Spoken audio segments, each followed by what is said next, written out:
Julius Robert Oppenheimer, एक नाम जो इतिहास में गूंजता है। न्यूयॉर्क सिटी में जन्मे 1904 में, एक ऐसी दुनिया जहां घोड़ा गाड़ियां ऑटोमोबाइल्स के साथ सड़कें शेयर करती थीं। यंग रॉबर्ट एक ऐसे परिवार में पले बढ़े जो इंटेलेक्ट और कल्चर को महत्व देता था। उनके पिता एक अमीर टेक्सटाइल इंपोर्टर, उनकी मां एक पेंटर। उनका अपार्टमेंट किताबों और आर्ट से भरा हुआ उनके दिमाग को पोषित करता था। बचपन में भी रॉबर्ट अलग थे। वो मिनरल्स जमा करते थे, फिजिक्स और केमिस्ट्री की किताबें PIH जाते थे। उनकी क्यूरियोसिटी असीम थी। वो आश्चर्यजनक तेजी से भाषाएं सीखते थे, ग्रीक, लैटिन और बाद में संस्कृत। उन्होंने न्यूयॉर्क के एथिकल कल्चर स्कूल में पढ़ाई की, एक ऐसी जगह जो एकेडमिक लर्निंग और मॉरल डेवलपमेंट पर जोर देती थी। वो बहुत ज्यादा पढ़ने वाले थे, स्कूल करिकुलम से कहीं आगे के सब्जेक्ट्स एक्सप्लोर करते थे। ये शुरुआती ब्रिलियंस कभी-कभी उन्हें सबसे अलग कर देती थी। जब दूसरे बच्चे खेलते थे, वो लाइट के नेचर या क्रिस्टल्स के स्ट्रक्चर के बारे में सोचते थे। उनका सफर तो बस शुरू ही हुआ था। ओपेनहाइमर का एकेडमिक रास्ता ब्रिलियंस और पर्सनल चैलेंजेस से भरा था। उन्होंने हार्वर्ड आसानी से पार किया, अपनी केमिस्ट्री डिग्री 3 साल में पूरी की। फिर वो अटलांटिक पार करके कैम्ब्रिज के कैवेंडिश लैबोरेटरी में पढ़ने गए। यहां उन्हें एक्सपेरिमेंटल वर्क में स्ट्रगल करना पड़ा। यह दौर इमोशनल टर्मोइल से भरा हुआ था। उन्हें बहुत ज्यादा एंग्जाइटी और नाकाबिल होने की फीलिंग्स का सामना करना पड़ा। फिर भी उनकी इंटेलेक्चुअल रोशनी बुझाई नहीं जा सकी। उन्हें अपना असली साइंटिफिक घर जर्मनी के गर्टिंगन में मैक्स बॉर्न के अंडर मिला। गर्टिंगन थियोरेटिकल फिजिक्स का एक वाइब्रेंट हब था। यहां ओपेनहाइमर खूब फले फूले 23 साल की उम्र में डॉक्टरेट हासिल की। यूएस लौटने पर वो बर्कली और कैलटेक में प्रोफेसर बने। उन्होंने फिजिसिस्ट्स की एक पूरी जनरेशन को इंस्पायर किया। उन्होंने न्यूक्लियर फिजिक्स, एस्ट्रोफिजिक्स और क्वांटम फील्ड थ्योरी में गहराई से खोज की। उन्होंने कॉस्मिक रेज और न्यूट्रॉन स्टार्स को समझने में महत्वपूर्ण योगदान दिया। उन्होंने पॉजिट्रॉन्स और ब्लैक होल्स के एग्जिस्टेंस की भविष्यवाणी की। उनका दिमाग एक भट्टी जैसा था जो नए आइडियाज की आराज रहा था। मुश्किलों ने उन्हें आकार दिया था, कामयाबियां उन्हें परिभाषित करने लगी थीं। 20वीं सदी की शुरुआत साइंटिफिक रेवोल्यूशन का दौर था। क्लासिकल फिजिक्स नाकाफी साबित हो रही थी। एक नई फिजिक्स उभर रही थी, क्वांटम मैकेनिक्स। ओपेनहाइमर इस अजीब नए फ्रंटियर की ओर खींचे चले गए। वो सिर्फ क्वांटम मैकेनिक्स सीख नहीं रहे थे, वो इसे बनाने में मदद कर रहे थे। उनके कॉन्ट्रीब्यूशंस बहुत महत्वपूर्ण थे। उन्होंने बॉर्न-ओपेनहाइमर अप्रॉक्सीमेशन डेवलप किया। ये मोलेक्युलर फिजिक्स के लिए एक क्रूशल टूल था। उनका रिसर्च न्यूक्लियर फिजिक्स तक फैला। उन्होंने इलेक्ट्रॉन पॉजिट्रॉन पेयर प्रोडक्शन जैसे प्रोसेसेस को एक्सप्लोर किया। उन्होंने न्यूट्रॉन्स के प्रॉपर्टीज की जांच की। उन्होंने ब्लैक होल्स की भविष्यवाणी करने वाला एक पेपर को ऑथर किया। उनका काम गहरी थियोरेटिकल इंसाइट वाला था। वो अलग अलग घटनाओं के बीच छुपे कनेक्शंस देख सकते थे।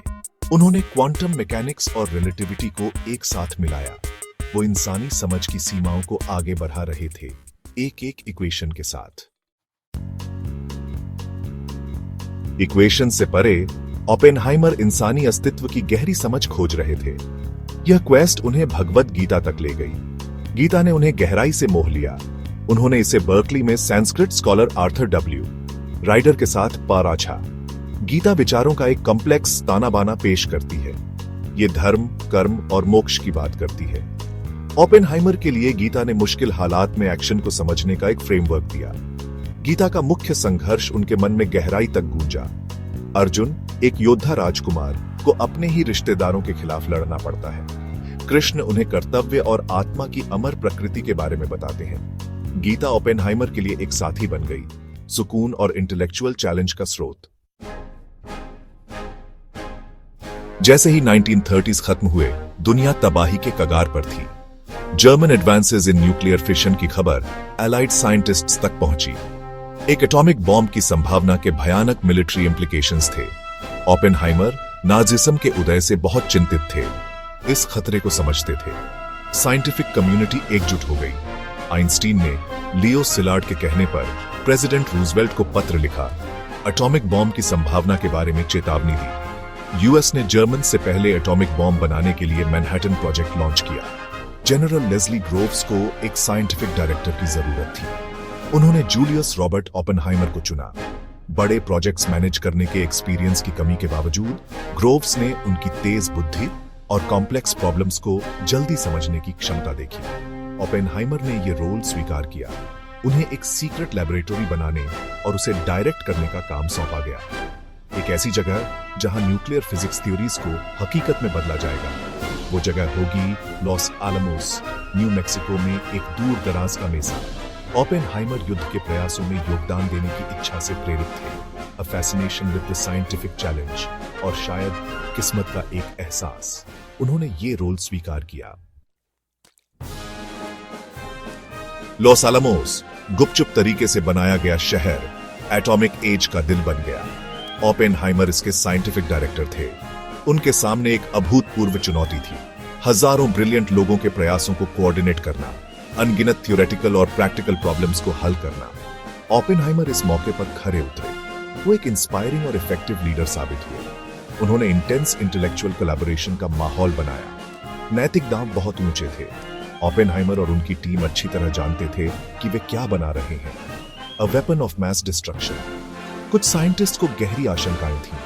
दूसरों का मानना था कि बॉम्ब युद्ध खत्म करने के लिए जरूरी था। ओपेनहाइमर खुद इन नैतिक दुविधाओं से जूझते रहे। वो इसे एक गंभीर जरूरत के तौर पर देखते थे। उन्होंने अपनी सारी एनर्जी प्रोजेक्ट में झोंक दी। उन्होंने बिना थके काम किया, अक्सर अपनी सेहत को नजरअंदाज करते हुए। भगवद गीता ने शायद उन्हें एक अजीब तरह का सुकून दिया होगा। 16 जुलाई 1945 दुनिया का पहला एटॉमिक बॉम्ब ट्रिनिटी में टेस्ट के लिए तैयार था। ओपेनहाइमर ग्राउंड जीरो से मीलों दूर एक कंट्रोल बंकर में खड़े थे। फाइनल काउंटडाउन शुरू हुआ। फिर एक चमक, एक लाइट जो 1000 सूर्यों से भी ज्यादा रोशन थी। एक विशाल आग का गोला आसमान में उठा। जमीन कांप उठी। उसके बाद कान फाड़ देने वाली गड़गड़ाहट हुई। साइंटिस्ट सन्न रह गए, खामोश हो गए। उन्होंने एक नई ताकत का जन्म देखा था। एक ऐसी ताकत जो सभ्यता को नया आकार दे सकती थी। भगवद गीता की एक पंक्ति ओपेनहाइमर के दिमाग में कौंध गई। अब मैं मृत्यु बन गया हूं, दुनिया का नाश करने वाला। टेस्ट सफल रहा। डिवाइस ने काम किया था। इसके इम्प्लीकेशंस चौंका देने वाले थे। ओपेनहाइमर जानते थे कि दुनिया हमेशा के लिए बदल गई है। सफल ट्रिनिटी टेस्ट ने एटॉमिक एज की शुरुआत की। 6 अगस्त 1945 को हिरोशिमा पर एक एटॉमिक बॉम्ब गिराया गया। 3 दिन बाद एक और बॉम्ब ने नागासाकी को तबाह कर दिया। लाखों लोग मारे गए। दुनिया ने दहशत में देखा। ट्रिनिटी में उजागर हुई शक्ति अब इंसानी आबादी पर छोड़ी गई थी। पैसिफिक में युद्ध तेजी से विनाशकारी अंत तक पहुंचा।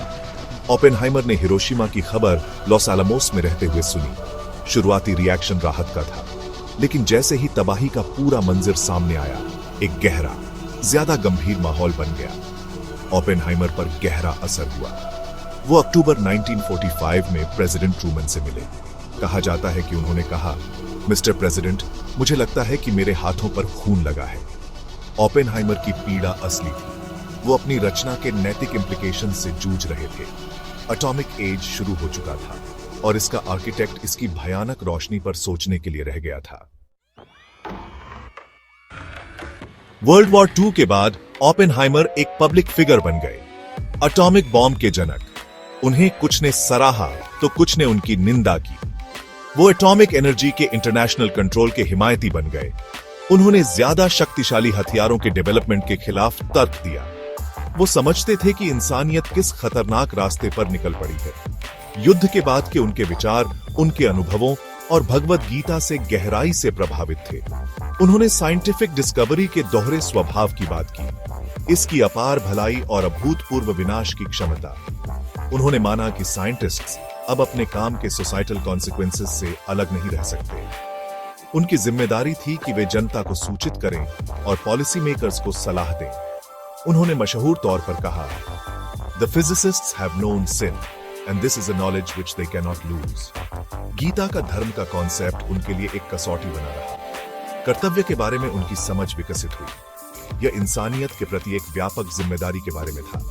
ओपेनहाइमर के बाद के साल पॉलिटिकल परसिक्यूशन से भरे रहे, फिर भी वो एक कॉम्प्लेक्स, विचारशील व्यक्ति बने रहे। उनकी विरासत ज्ञान के बोझ और शक्ति की कीमत की याद दिलाती है।